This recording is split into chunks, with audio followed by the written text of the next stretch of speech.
जय श्री कृष्ण बच्चों, welcome back to my YouTube channel score marks with Mithilesh Tripathi. आज हम रेशियो और प्रोपोर्शन पे आपको कुछ क्वेश्चन मैं करके दिखाऊंगी। Ratio and proportion. रेशियो और प्रोपोर्शन आपकी फ्रैक्शन से कहीं ना कहीं कनेक्टेड होती है। ठीक है, अगर मैं बोल रही हूँ कि मेरे पास 5 मीटर एंड 6 सेंटीमीटर में आपको रेशियो फाइंड करना है। क्या करना है? Find ratio. तो क्या करोगे मैम? पहले तो इसको सेम यूनिट में कन्वर्ट करेंगे।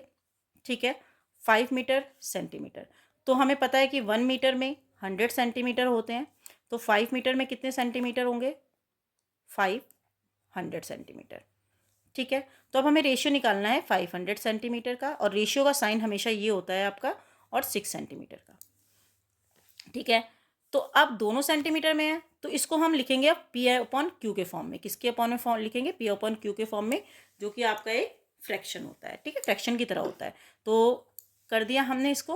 तो अब ये देखो, क्या किसी टेबल से कट रहा है? यस मैम, 5 के टेबल से कट रहा है, नहीं 2 के टेबल से कट रहा है। ठीक है, तो 2 2 ज़ा 4, 2 5 ज़ा 10, 0 अपॉन में 3। तो अब इसका जो रेशियो बनेगा मैम, 250 रेशियो 3 बनेगा। ये ध्यान रखना बेटा, जो रेशियो होता है वो हमेशा लोएस्ट टर्म में ही लिखा जाता है। रेशियो जो होता है वो आपका लोएस्ट टर्म में ही लिखा जाता है, तो इस चीज को आप ध्यान रखेंगे। ठीक है, चलो कुछ और एक बार सैंपल क्वेश्चन कर लेते हैं।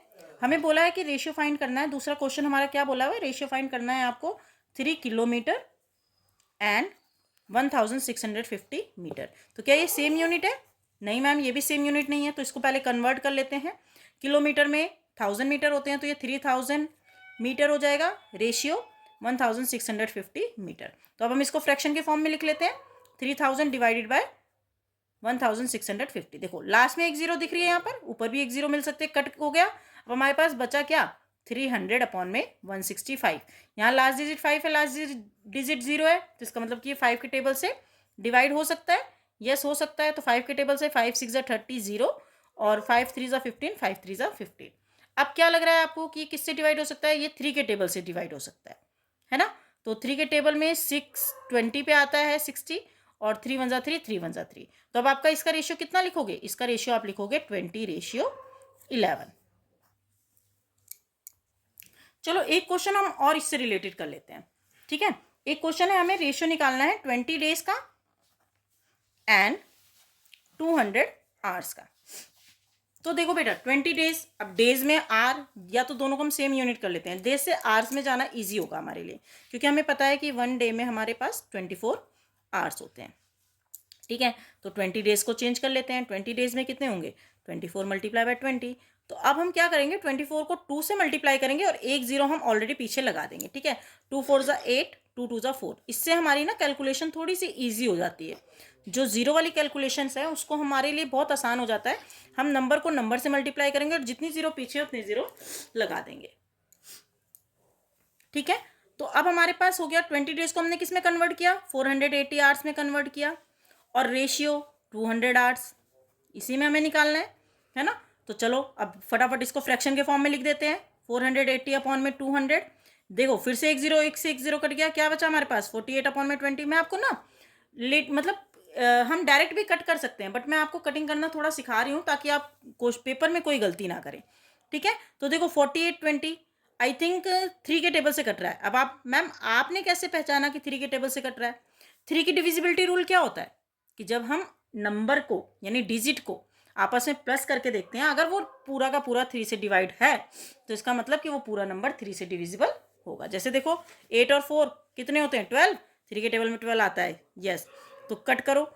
3 1 ज़ा 3, 3 6 ज़ा 18, 3, अच्छा 3 के टेबल में 20 तो नहीं आता, हमने यहाँ नीचे नहीं देखा। चलो इसको 2 से कर देते हैं। ठीक है, कोई बात नहीं, 3 की डिविजिबिलिटी आप सीख गए हो इससे। तो 2 के टेबल में 2 2 ज़ा 4, 2 4 ज़ा 8। ठीक है, और 2 10 ज़ा 20। तो अब ये अभी भी ये 2 से कट रहा है। यस, क्योंकि लास्ट डिजिट 4 है और 0 है। तो 2 1 ज़ा 2, 2 2 ज़ा 4, 2 5 ज़ा 10। अब 12 और 5 आपस में कट नहीं सकते, तो इसका जो फाइनल आंसर होगा वो आपका 12 रेशियो 5 होगा। तो देखिए, अब हम कुछ फिलअप्स ट्राई कर लेते हैं। मैम ये तो फ्रैक्शन लग रहे हैं। यस बेटा, फ्रैक्शन, मैंने बोला कि फ्रैक्शन और रेशियो आपस में इंटर कनेक्टेड है। ठीक है, तो ये फ्रैक्शन की तरह है, आपको इसमें फिलअप्स फिल करने हैं। अब एक चीज़ बताओ, ये फिलअप बहुत आसान होते हैं। कैसे मैम? हमें इसका आपस में कनेक्शन देखना है कि 4 और 32 का क्या कनेक्शन है। अब एक बात बताओ, 32 को मैं किससे डिवाइड करूँ तो 4 आ जाए? अब ऐसे थोड़ा मुश्किल हो जाएगा ना, तो 4 के टेबल में देख लीजिए, 4 के टेबल में 32 कहाँ आता है? 4 8 जा 32, है ना? क्या 4 8 जा 32? तो इसका मतलब कि अगर मैं 32 को 8 से डिवाइड करूं तो 4 आ जाएगा, यस आ जाएगा। तो सेम टू सेम हमारा फ्रैक्शन का जो रूल होता है कि सेम नंबर से ही डिवाइड करना है, सेम नंबर से मल्टीप्लाई करना है। ठीक है, तो अगर इधर मैं सेम नंबर 8 से डिवाइड कर रही हूँ तो नीचे भी मुझे 8 से डिवाइड करना होगा। कितना आ जाएगा मेरा यहाँ पर? 9। Okay, yes. अब देखिए इसमें और इसमें क्या कनेक्शन है। 9 के टेबल में 45 5 से मल्टीप्लाई करने में 45 आता है, तो 4 को अगर मैं 5 से मल्टीप्लाई कर दूँ, देखो सेम नंबर से मल्टीप्लाई किया है हमने, ठीक है, तो ये हो जाएगा आपका 20। ओके, अब चलो, क्या इनका कनेक्शन आपस में दिख रहा है 20 और 24 का? नहीं दिख रहा, तो कोई बात नहीं, ये सारे इक्विवेलेंट होते हैं। देखो सबके बीच में इक्वल का साइन लगा है, इसका मतलब कि ये सारे क्या होते हैं? इक्वल होते हैं। तो हम 4 का कनेक्शन 24 से कर लेते हैं, तो 9 का कनेक्शन चेक करना पड़ेगा हमें। अब 4 का कनेक्शन 24 से क्या है कि अगर मैं 4 को 6 से मल्टीप्लाई कर दूं तो 24 आता है। तो सेम आपको यहाँ क्या करना है? 9 को 6 से मल्टीप्लाई करना है। कितना आ जाएगा आपका? 9 6 54। ठीक है, तो ये फ्लिप्स जो होते हैं वो आपके बहुत स्कोरिंग होते हैं और बहुत ईजी होते हैं। ठीक है, तो सेकंड देखिए, देखो सेकंड का भी कर लेते हैं एक बार। अब 12 48 और 12 में हम रिलेशन देखते हैं बेटा। अब 12 के टेबल में 48 कहाँ आता है? मुझे पता है कि 12 के टेबल में जो 48 होता है वो 4 पे आता है। 12 4 जा 48, राइट। तो अब एक बात बताओ, अगर मैं 48 को 4 से डिवाइड करूँ तो मुझे 12 मिल जाएगा। यस मैम, तो 48 को मैंने 4 से डिवाइड किया, सेम मुझे करना है नीचे भी 4 से डिवाइड करना है। अब 4 से जब आप 60 को डिवाइड करोगे तो 15 आएगा। मिल गया कनेक्शन? यस मैम, मिल गया कनेक्शन। अब इन दोनों का हम कनेक्शन देख तो सकते हैं, लेकिन एक बात बताओ, हाँ चलो इन्हीं दोनों का कनेक्शन लेते हैं। ठीक है, 15 के टेबल में 5 कब आता है? जब मैम इसको हम 3 से डिवाइड करते हैं। तो सेम हेयर ऊपर भी 3 से डिवाइड करना है। 3 के टेबल को 12 को 3 से डिवाइड करोगे तो कितना आएगा? 4। ओके, चलो अब हमारे पास ये दोनों है, इनका कनेक्शन देख लेते हैं आपस में।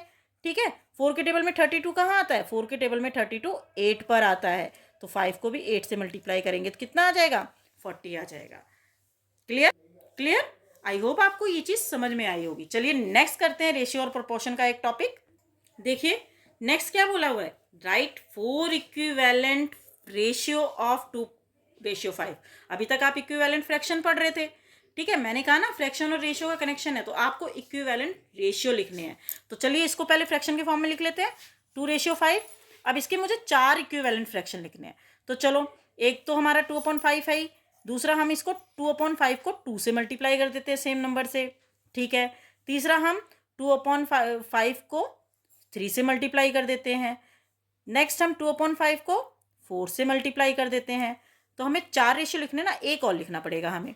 ठीक है, एक में हम क्या लिखते हैं? 2/5 को हम 5 से मल्टीप्लाई कर देते हैं। तो चलो, एक तो 2/5 है, दूसरा हमारा क्या आया? 2 2 जा 4, 5 2 जा 10, तीसरा क्या आया? 2 3 जा 6, 5 3 जा 15। ठीक है, फोर्थ हमारा क्या आया? 2 4 जा 8, 5 4 जा 20। नेक्स्ट क्या है? 2 5 जा 10, 5 5 जा 25। तो ये हमारे इक्विवेलेंट फ्रैक्शन है 4, 1 2 3 4। क्वेश्चन को रिप्रेजेंट करना आपको बहुत अच्छे से आना चाहिए। अगर आप क्वेश्चन को अच्छे से रिप्रेजेंट करते हैं तो आपके मार्क्स जो हैं, क्वेश्चन की वैल्यूज बढ़ जाती है। ठीक है, तो चलिए नेक्स्ट क्वेश्चन देखिए। नेक्स्ट क्वेश्चन है, हमें y फाइंड आउट करना है। आपको ये इसके दो पार्ट दिए हुए हैं, एक है 9:5 प्रपोर्शन में y/20, 3:5 प्रपोर्शन में y/147। अब इससे पहले मैं आपको ये समझा दूं कि मैम ये रेशियो तो हम आपने बता दिया कि क्या होता है, अब ये प्रपोर्शन क्या होता है। देखिए प्रपोर्शन क्या होता है, अब हम बात कर रहे हैं प्रपोर्शन की। प्रपोर्शन क्या होता है? जब दो रेशियो, कोई भी दो रेशियो, जैसे ये 2/3 है, ठीक है, और ये 4/6 है, अगर ये दो रेशियो बराबर हुए तो मैं ये कह सकती हूँ कि ये दोनों रेशियो प्रपोर्शन में है। कैसे मैम? देखो इसको कट करके देखो, सिंपलेस्ट फॉर्म में लेते हैं, 2 2 जा 3 जा, तो 2/3 इक्वल है 2/3 के, तो आप कह सकते हो कि मैम ये प्रपोर्शन में। अब प्रपोर्शन का साइन कैसे लगाते हैं? 2/3 इक्वल है 4/6, तो मैं इसको लिख सकती हूँ कि 2 रेशियो जो 3 है वो प्रपोर्शन में है, इक्वल 4 रेशियो 6 के। ठीक है, तो ये जो आपका साइन है बेटा, ये प्रपोर्शन का साइन है। तो जब कभी आपके दो रेशियो इक्वल होंगे तो इट मीन्स कि वो दोनों क्या है, प्रपोर्शन में है। अब इससे एक फॉर्मूला बनता है। क्या बनता है फॉर्मूला? देखिए, इसकी जो मिडल वैल्यू है 3 और 4, इसको हम मीन बोलते हैं। क्या बोलते हैं? मीन। और ये जो बाहर की वैल्यूज है आपकी, ये इसको हम बोलते हैं एक्सट्रीम। क्या बोलते हैं इसको? एक्सट्रीम। तो यहां पर रेशियो और प्रोपोर्शन में एक हमारा फॉर्मूला आता है, क्या? प्रोडक्ट ऑफ मीन जो होता है वो इक्वल होता है किसके? प्रोडक्ट ऑफ एक्सट्रीम के। Product of mean, product of extreme. Ma'am हमें समझ में नहीं आया, कोई बात नहीं, फिर से समझा देते हैं। देखिए, अगर बीच वाली जो वैल्यू होती है इसको हम प्रोडक्ट ऑफ मीन बोलते हैं, और ये जो बाहर वाली वैल्यू होती है इसको हम प्रोडक्ट ऑफ एक्सट्रीम बोलते हैं। और हमेशा आप ये देखिएगा कि अगर कोई दो रेशियो प्रोपोर्शन में है तो इसका मतलब कि उनकी जो प्रोडक्ट ऑफ मीन है वो हमेशा बराबर होगा किसके? प्रोडक्ट ऑफ एक्सट्रीम के। चलो चेक करते हैं। मीन क्या है? 3:4। एक्सट्रीम क्या है? 2:6। तो देखो 12 इक्वल टू 12, आंसर आ गया ना इक्वल। तो इसका मतलब कि जो रेशियो होते हैं अगर वो रेशियो बराबर हैं तो इसका मतलब कि वो दोनों रेशियो प्रोपोर्शन में है। देखिए, अब हम इसी से ये क्वेश्चन कर रहे हैं। अब हमें बोला है, पहला क्वेश्चन क्या बोला इन्होंने? 9:5 प्रोपोर्शन y:20।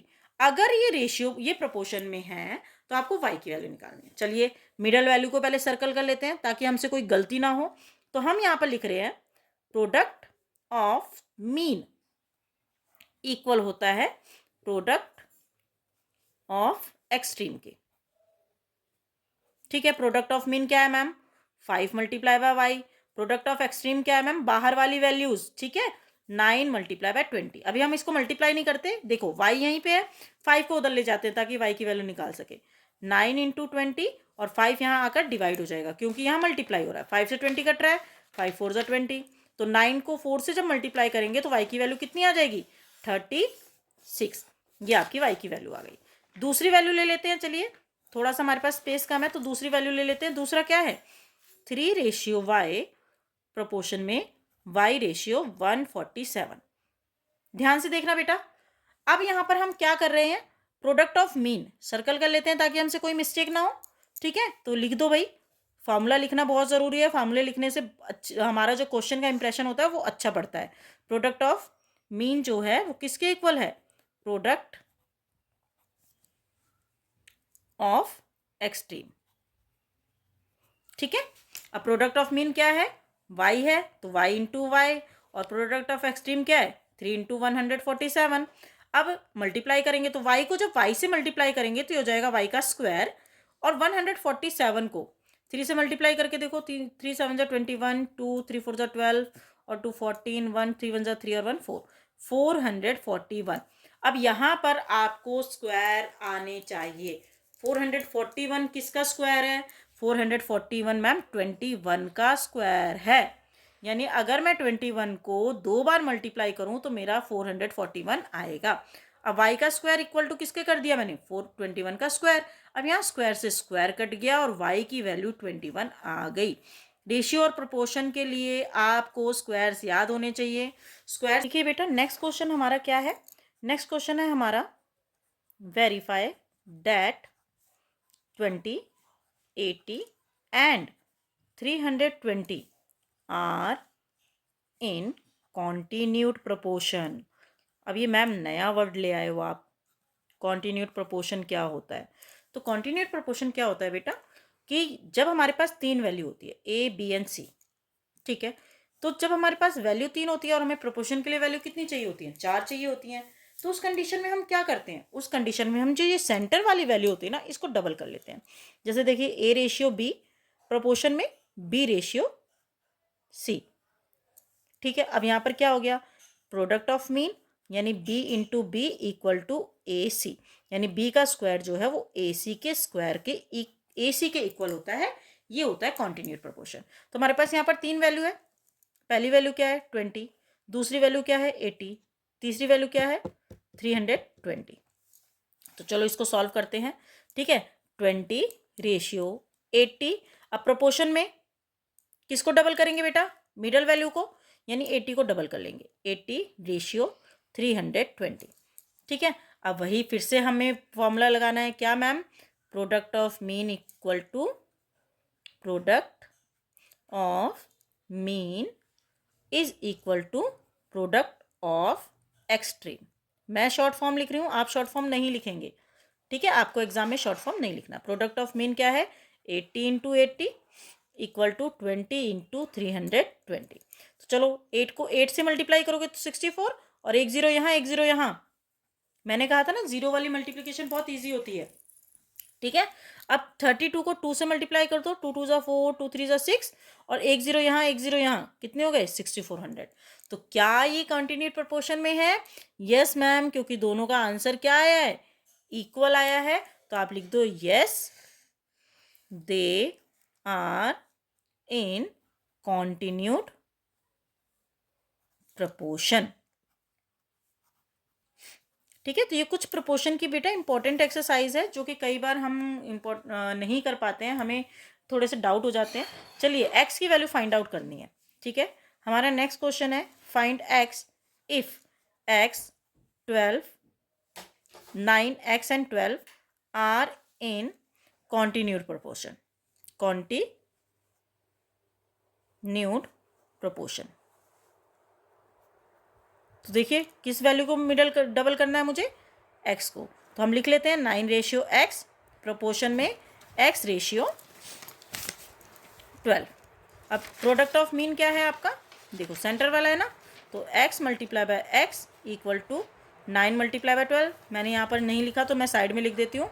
हमें पता है कि प्रोडक्ट ऑफ मीन जो है वो किसके इक्वल है? वो प्रोडक्ट ऑफ एक्सट्रीम के इक्वल है। ठीक है,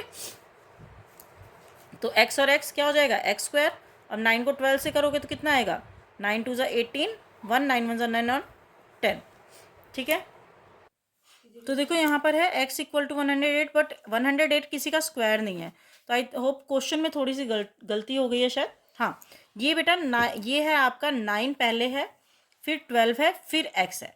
अब इसको लेकर करते हैं, तो डिजिट थोड़ी देर के लिए हमारी गलत हो गई तो उसको सही करते हैं। चलिए मैंने यहाँ पे मार्क कर दिया, यहाँ पर कर रहे हैं 9 रेशियो 12 बीच में है, तो 12 जो है वो 2 बार रिपीट होगा रेशियो में, 12 रेशियो एक्स। अब मिडल फैम क्या है हमारे पास? 112 into 12, 12 into 12 equal to 9 into X. तो ये कितना हो गया आपका? 144 इक्वल टू 9 इंटू एक्स। अब यहाँ पे 9 मल्टीप्लाई हो रहा है, इधर आकर क्या हो जाएगा? डिवाइड हो जाएगा। तो 144 इक्वल में 9 इक्वल टू एक्स। क्या 144 9 से पूरा डिवाइड हो रहा है? चेक करो। 9 1 ज़ा 9, 10 11 12 13 14, 5 आ रहा है। तो यस 9 6 ज़ा 54, तो ये आपका 54 आ रहा है। तो कितने पर हो रहा है? 16 पर हो रहा है। तो एक्स की वैल्यू आपकी कितनी आ गई? 16, और यही आपकी एक्स का आंसर है। तो आई होप आपको ये क्वेश्चन समझ में आए होंगे। बाकी जो भी क्वेश्चन आपके डाउट में है आप मुझे कमेंट सेशन में बता सकते हैं। पढ़ते रहिए, मार्क्स स्कोर करते रहिए। जय श्री कृष्णा।